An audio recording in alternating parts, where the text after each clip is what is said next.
നമസ്കാരം ഗൈസ്. ഇവിടെ ഒരു സെലിബ്രിറ്റി ഒന്ന് റോഡ് ക്രോസ് ചെയ്താൽ അല്ലെങ്കിൽ ഒന്ന് ഇരുന്നാൽ ഒന്ന് നടന്നാൽ എന്തിനൊന്ന് മൂത്രം ഒഴിച്ചാൽ വരെ അതൊക്കെ പല ഓൺലൈൻ മീഡിയയിലും എടുത്തിട്ട് ഭയങ്കര ആഘോഷമായിട്ട് നടത്തുന്ന ആൾക്കാരുകളോടാണ് എൻ്റെ ആദ്യത്തെ ചോദ്യം. ഇന്നലെ കാലത്ത് നടന്നൊരു സംഭവമാണ്. ഇന്നലെ കാലത്തല്ല, മിഞ്ഞാന്ന് വൈകിട്ടൊരു നടന്നാണ്. ഇന്നലെ കാലത്ത് എനിക്ക് പേഴ്സണലി എനിക്ക് ഈ മെസ്സേജ് വന്നായിരുന്നു. പക്ഷേ ഞാൻ ഈ സംഭവം കാണുമ്പോഴൊക്കെ മറ്റ് ഓൺലൈൻ ചാനൽസിലും ഒന്നും ഈ സംഭവം ഞാൻ കണ്ടില്ല. വേറെ ഒന്നുമല്ല, നമ്മുടെ SK ഹോസ്പിറ്റലിലെ കാര്യമാണ്. ഓക്കെ, അപ്പോൾ ഈ സൈബർ ബുള്ളിങ് ചെയ്യുന്ന സമയത്തും പല കാര്യങ്ങൾ ഇങ്ങനെ തുറക്കാൻ പോണ സമയത്തും ഇല്ലാത്ത കാര്യം പറയുന്ന സമയത്തും അല്ലെങ്കിൽ ഇപ്പോൾ കഥകൾ ഉണ്ടാക്കി പറയുന്ന നേരത്തൊക്കെ ഇതേപോലത്തെ കാര്യങ്ങളൊക്കെ ഒന്ന് മറ്റുള്ളവരുടെ ശ്രദ്ധയിലേക്ക് പെടുത്തിയാൽ നല്ലതായിരിക്കും. അപ്പോൾ ആൻജിയോഗ്രാം നടത്തിയാൽ മതി എന്ന് പറഞ്ഞ ഒരു പേഷ്യന്റ് SK ഹോസ്പിറ്റലിലേക്ക് തന്നെ കൊണ്ടുപോകണമെന്നും പറഞ്ഞ നിർബന്ധം പിടിച്ച് അങ്ങോട്ട് കൊണ്ടുപോയി. ആൻജിയോഗ്രാം ചെയ്യാതെ ആ വ്യക്തി ഇപ്പൊ ഈ ലോകത്തില്ല. അപ്പൊ ഈ പ്രൈവറ്റ് ഹോസ്പിറ്റലിൽ എനിക്ക് പേഴ്സണലി ഞാൻ പറയാലോ, എനിക്ക് ഹോസ്പിറ്റൽസിനെയോ ഡോക്ടേഴ്സിനെയോ എനിക്ക് വിശ്വാസമേ ഇല്ല. എല്ലാ കാര്യം പറയാലോ. അപ്പൊ എനിക്ക് ഇപ്പൊ ഈ ഇവിടുത്തെ ഇന്ദിരാഗാന്ധി ഹോസ്പിറ്റലിൽ പോയി എപ്പോഴും അടിയാ. കാരണം എന്ന് വെച്ചാൽ അവർ കാഷ്വാലിറ്റിയിൽ നിർത്താൻ സമ്മതിക്കില്ല. എനിക്ക് ഈ പറഞ്ഞ പല ഇൻസിഡൻസും ഞാൻ കേട്ടിട്ടുണ്ട്. മരുന്ന് മാറിപ്പോവുക, അതല്ലെങ്കിൽ ഈ പറഞ്ഞ മാതിരി പല പ്രശ്നങ്ങളും പോണ പോലെ ആയിരിക്കില്ല ആള് തിരിച്ചു വരിക. നമുക്ക് ഈ ഡോക്ടർ സൈഡ് കാര്യങ്ങൾ, ഇവരുടെ വർത്താനവും കാര്യങ്ങൾ, ഇവർ പറയുന്ന കാര്യങ്ങളൊന്നും അറിയാത്തതുകൊണ്ട് തന്നെ ഇവരെന്ത് പറയണോ തത്തമ്മ പൂച്ച എന്നുള്ള രീതിയിൽ നമ്മൾ കാര്യങ്ങൾ എടുക്കുക. അപ്പൊ എപ്പോഴും ഹോസ്പിറ്റലിൽ പോകുമ്പോൾ നല്ല രീതിയിൽ ഉള്ള ഹോസ്പിറ്റലിൽ ശ്രദ്ധിക്കുക. നിങ്ങൾ കംഫർട്ട് അല്ലാന്നുണ്ടെങ്കിൽ, അതായത് ചെറിയ കാര്യങ്ങളൊക്കെ ആണെന്നുണ്ടെങ്കിൽ ഗവൺമെന്റ് ഹോസ്പിറ്റലിൽ തന്നെയാണ് നല്ലത്, ഒരു പരിധി വരെ കേട്ടോ. പ്രൈവറ്റ് ഹോസ്പിറ്റലിൽ നടക്കുമ്പോൾ ഈ ചോദിക്കാനും പറയാനും ആരുമില്ല. ഇപ്പൊ തന്നെ ഒന്ന് ആലോചിച്ച് നോക്കിയേ, ആൻജിയോഗ്രാം മതി എന്നും പറഞ്ഞ് കൊണ്ടുപോയിട്ട് 5 മണിക്കൂർ എടുത്തു അവിടുത്തെ ഉണക്കമലത്തെ മെഷീൻ വർക്കാവില്ലെന്ന് പറയാനായിട്ട്, അല്ലെ? പേഷ്യന്റിന് ഛർദി വന്ന് ഫിക്സ് വന്ന് അങ്ങ് ഇഹലോകവാസം വെടിയാറായി കഴിഞ്ഞപ്പോ ആണ് അവിടുത്തെ ആള് വന്ന് പറയണത്, നിങ്ങൾ ഇവിടെ നിന്ന് കൊണ്ടുപോയിക്കോ, ഇവിടുത്തെ മെഷീൻ വർക്കാവില്ലെന്ന്. അപ്പൊ 5 മണിക്കൂർ ഇവരവിടെ എന്തോ അലക്കെ കാണിച്ചോണ്ടിരിക്കുകയായിരുന്നു. അപ്പൊ എന്താണ് ഇവർ ഈ ഡോക്ടർ പഠിച്ച് ഈ സാധനം സൈൻ ചെയ്ത് സത്യവാങ്മൂലം ഒക്കെ പറഞ്ഞ് ഡോക്ടർ ഇതിലേക്ക് കയറി കഴിയുമ്പോൾ ഇവർക്കുള്ളൊരു ഉത്തരവാദിത്തം എന്താണ്? ദൈവം എന്റെ അരി ഇപ്പൊ പോയനെ ഫുഡ്. അപ്പൊ ഒന്ന് ആലോചിച്ച് നോക്ക്, ഇപ്പൊ ആർക്ക് പോയി? ഇവിടെ പലയിടത്തും പല ഇതുപോലത്തെ ഹോസ്പിറ്റൽ കേസും കാര്യങ്ങളെല്ലാം നമ്മൾ സംസാരിച്ചിട്ടുണ്ട്. പ്രസവം റിലേറ്റഡ് ആയിട്ടുള്ള പ്രശ്നങ്ങൾ, അതല്ലെങ്കിൽ സർജറി റിലേറ്റഡ് ആയിട്ടുള്ള പ്രശ്നങ്ങൾ, അങ്ങനെ ഡോക്ടറിന്റെ അനാസ്ഥ.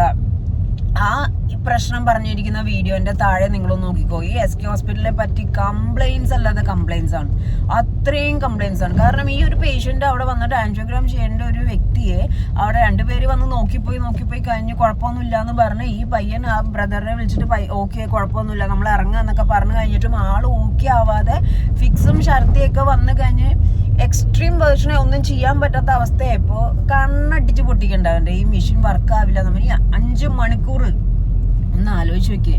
നമ്മുടെയൊക്കെ ഒരു മാനസികാവസ്ഥ ഒന്ന് ആലോചിച്ച് നോക്കിയേ. അനാസ്ഥ കാരണം നമ്മളൊക്കെ വിശ്വസിക്കുന്ന ആൾക്കാരുകളാണ് ഈ ഡോക്ടേഴ്സ്, ലോ സംബന്ധമായിട്ടുള്ള ആൾക്കാർ, അല്ലേ? അപ്പൊ അവരിങ്ങനെ അനാസ്ഥ കാണിക്കുമ്പോൾ ഇവരെന്തിനാണ് ഈ പണിക്ക് നിൽക്കുന്നത്? ഇവർ ഈ പറ്റാത്ത പണിക്ക് നിൽക്കുന്നത് തന്നെ മനുഷ്യന്മാരുടെ ജീവിതം വെച്ച് കളിക്കേണ്ട കാര്യം എന്താണ്? അത് ഇങ്ങനത്തെ ഹോസ്പിറ്റൽസ് ഒക്കെ വച്ചോണ്ടിരിക്കുക, അടിച്ചോടിക്കണം എന്നുള്ളത് എനിക്ക് പറയാനുള്ളൂ. മനസ്സിലായോ? അപ്പം നമുക്കിപ്പോ ഇവിടെ പല കാര്യങ്ങളും ഇങ്ങനെ പറഞ്ഞു തീർക്കാന്നല്ലാതെ മാക്സിമം റിയാക്ട് ചെയ്യുക ഗൈസ്. അത് ഞാൻ ഒരാൾ പറഞ്ഞിട്ട് എന്ത് കാര്യം എന്ന് വിചാരിക്കാതെ മാക്സിമം റേസ് യുവർ വോയിസ്. അത് ഒരാളാണ് കേൾക്കുന്നുണ്ടെങ്കിൽ പോലും raise your voice as much as ക്യാൻ. കാരണം എന്ന് വെച്ച് കഴിഞ്ഞാൽ അറ്റ്ലീസ്റ്റ് നമ്മളൊന്ന് സംസാരിച്ചല്ലോ എന്നുള്ള റിലീഫെങ്കിലും തോന്നും. അത് മാത്രമല്ല, പ്രതികരിക്കേണ്ട സമയത്ത് സ്പോട്ടിൽ പ്രതികരിക്കുക. അവിടെ മൂടി എൻ്റെ കുടുംബക്കാരെ ഓക്കെ ആണെന്നുള്ള രീതിയിൽ മിണ്ടാണ്ടിരുന്നു കഴിഞ്ഞാൽ എന്തെങ്കിലും ഇതേപോലത്തെ സംഭവം നിങ്ങളുടെ കുടുംബത്തിന് സംഭവിക്കുമ്പോൾ മനസ്സിലാവും നിങ്ങളുടെ ഒരു ദണ്ണം. അപ്പോൾ ഇതേപോലത്തെ ഹോസ്പിറ്റലൊക്കെ അടിച്ചൊട്ടിക്കുക എന്നുള്ളതല്ലാതെ ഒന്നും പറയാനില്ല. 5 മണിക്കൂറൊക്കെ കഴിഞ്ഞിട്ട് ഇത് മെഷീൻ വർക്കാവില്ല എന്ന് പറയുമ്പോൾ അപ്പൊ എന്തിനാണ് ഇവര് വേറെ ഹോസ്പിറ്റലിൽ പറഞ്ഞിട്ടും SK ഹോസ്പിറ്റലിൽ തന്നെ പോകണം എന്നുള്ള പരിപാടി? അത് നമുക്ക് ഈ ഹോസ്പിറ്റലിൽ ആർക്ക് മെഡിക്കൽ ഷോപ്പായിട്ടും പല ലാബായിട്ടും പല അതർ ഹോസ്പിറ്റൽസ് ഒക്കെ ആയിട്ട് ടൈപ്പ് ഉണ്ടാവും. മനസ്സിലായി? അവിടെ മനുഷ്യന്റെ ജീവന് ഒരു വിലയില്ല, പട്ടി വിലയാണ് മനുഷ്യന്റെ ജീവിതത്തിന്. അത് ഇയാളിപ്പോ മരിച്ചു, അവർക്കെന്താ ആരുടെ കുടുംബത്തിന് പോയി? അപ്പൊ ഇത് നിയമപരമായിട്ട് പോവുകയും ഇങ്ങനത്തെ ഒരിടയ്ക്ക് ഉണ്ടായിരുന്നു, നിങ്ങൾ കേട്ടിട്ടുണ്ടാവും, ലൈക്ക് ഈ ഉടായ്പ കാണിച്ച ഡോക്ടറായവര്. അത് ഒരിടയ്ക്ക് ഒരു സംസാരം കാര്യങ്ങളൊക്കെ ആയിരുന്നു. അപ്പം നിങ്ങൾ ഈ പൈസ കൊടുത്ത് ഡോക്ടർ ആവുകയും അതല്ലെങ്കിൽ വെറുതെ മനുഷ്യന്മാരെ ജീവിതമായിട്ട് കളിക്കാതിരിക്കുക.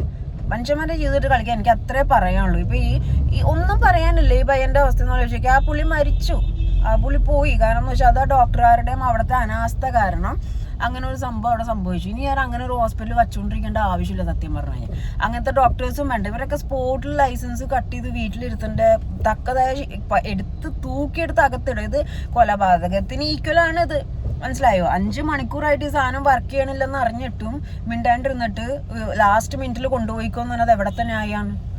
ഇതൊക്കെയാണ് ഇവിടുത്തെ കേരളത്തിൽ നടക്കുന്നത്. അപ്പോൾ മാക്സിമം റിയാക്ട് ചെയ്യുക, മാക്സിമം കാര്യങ്ങൾ ജനങ്ങൾ തന്നെ എടുത്ത് കാര്യങ്ങൾ ചെയ്തു പോകാന്നല്ലെങ്കിൽ ഇവിടെ ജീവിക്കാന്ന് പറഞ്ഞാൽ പാടുള്ള കാര്യം. അതിപ്പോൾ ഒരു ഹോസ്പിറ്റലിൽ പോകുമ്പോൾ നമുക്ക് ചങ്കിടിപ്പായി പറഞ്ഞ മാതിരി ദൈവമേ ഇവരെന്തൊക്കെയാണ് കാണിക്കുന്നത്. കാരണം വിശ്വാസമില്ല, എനിക്ക് വിശ്വാസമില്ല. ഗവൺമെൻറ് ഹോസ്പിറ്റലാണെങ്കിലും ഈ പറഞ്ഞ മാതിരി ഞാനും കേട്ടിട്ടുണ്ട്, ഇപ്പോൾ ലേബർ റൂമിലൊക്കെ ആണെങ്കിലും അവിടുത്തെ നഴ്സുമാരൊക്കെ ഭയങ്കര ഹാർഡായിട്ട് സംസാരിക്കുന്നത്. ചെറിയ ചെറിയ കാര്യങ്ങളൊക്കെ ഗവൺമെൻറ് ഹോസ്പിറ്റലൊക്കെ പോകാവുന്ന കാര്യമാണ്. പക്ഷേ ഇതേപോലത്തെ കേസസ് ആണെങ്കിലും ഇവർ വേറെ പറഞ്ഞിട്ടും SK ഹോസ്പിറ്റലിൽ അവർ ഡയറക്റ്റ് ചെയ്തപ്പോൾ ആ പുള്ളി രക്ഷപ്പെടട്ടെ എന്നുള്ള ഇതും പറയുന്നത് ഒരു ഡോക്ടറാണല്ലോ, ഒരു ഹോസ്പിറ്റലിൽ നിന്നാണല്ലോ ഡയറക്റ്റ് ചെയ്യണമെന്നൊക്കെയുള്ള ഒരു വിശ്വാസമാണ് ഇവരിവിടെ ഇല്ലാതാക്കിയത്. ഒന്നേ പറയാനുള്ളൂ, ഇതിനെ ചില കാര്യങ്ങൾക്കൊന്നും വർത്താനില്ല, തച്ചൊടിച്ചേക്കാം. ഹോസ്പിറ്റലിൽ തല്ലി പൊടിച്ചങ്ങോട്ട് വേണ്ട. അവിടെ ഇനി വേറെ ഒരു പേഷ്യൻറ്റിനും ഈ ഒരു അവസ്ഥ വരാത്ത രീതിയിൽ അതങ്ങോട്ട് ഇല്ലാതാക്കുക. അതല്ലാതെ വേറെ സൊല്യൂഷനൊന്നും എനിക്ക് തോന്നുന്നില്ല. നിങ്ങളുടെ അഭിപ്രായം കമൻറ്റ് ചെയ്യാം.